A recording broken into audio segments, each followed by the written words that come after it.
semana a gente está conversando sobre um debate recente em mídias sociais sobre qual tragédia falar. Então houve uma comparação, uma discussão intensa sobre o atentado terrorista de Paris e a tragédia com o rompimento da barragem em Minas Gerais, em Mariana, e uma discussão sobre por que a gente deu mais ou menos atenção para um caso para o outro.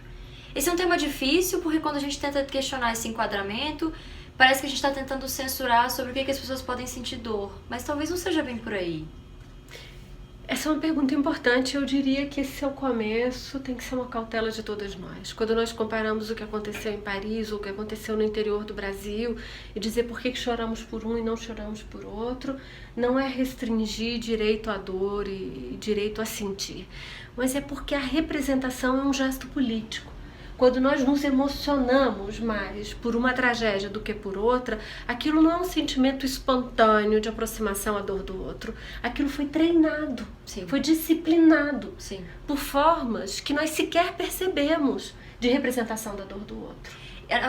Do mesmo jeito que a nossa sensibilidade política é treinada, é orientada de alguma forma, as informações às quais a gente tem acesso também participam disso, né? A gente ouve muitas histórias de dor, de força, de coragem que tem a ver com os atentados de Paris, mas muito poucas, se a gente for olhar com o que está acontecendo em Minas Gerais, está acontecendo em Bento Rodrigues. Eu fico até tentando agora, enquanto você me pergunta e comenta, fazendo força para lembrar de um rosto de Bento Rodrigues.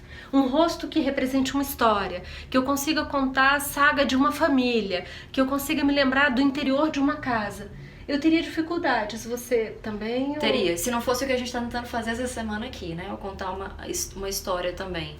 Mas essa dificuldade da gente se localizar e da gente entender essa crítica é também por uma tendência de levá-la para um lado individual, que é o oposto da crítica, porque a crítica está tentando chamar atenção para essa construção coletiva dos marcos. A gente participa, quando reproduz ou não se questiona, mas a grande mídia participa, né? Quem decide o que é notícia participa.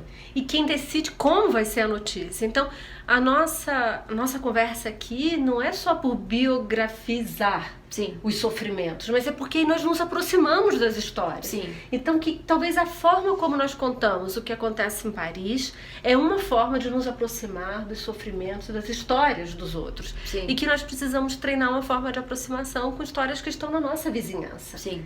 E as narrativas sobre o que aconteceu em Paris, desde o primeiro dia, desde o primeiro momento, muitas estavam ligadas ao contexto político que isso acionaria. De uma guerra ao terror, de um risco de xenofobia, de islamofobia, de todos esses cenários complicados que estão envolvidos ali. No Brasil, a gente tem uma questão central sobre que tipo de exploração econômica e ambiental a gente tem nas mãos, que tipo de responsabilização é possível para essas empresas, e a gente discutiu isso muito pouco. A gente sabe o que vai acontecer com essas famílias devastadas, ou o que a gente vai fazer para que essas empresas não mais ajam assim? Esse é o ponto, então, da nossa conversa. É que os marcos políticos permitem que nós apontemos o problema e nos distanciamos deles. E a conversa sobre o que aconteceu no Brasil é uma pergunta sobre a exploração do capitalismo. Quando nós anunciamos isso aqui, parece que é tão distante do problema. Parece. E faz a gente esquecer as conexões, né? A gente fala de Bento Rodrigues por ver vidas levadas pela lama, mas talvez a gente devesse lembrar de Belo Monte, de grandes projetos de desenvolvimento que desrespeitaram populações inteiras para existirem, né? É isso aí.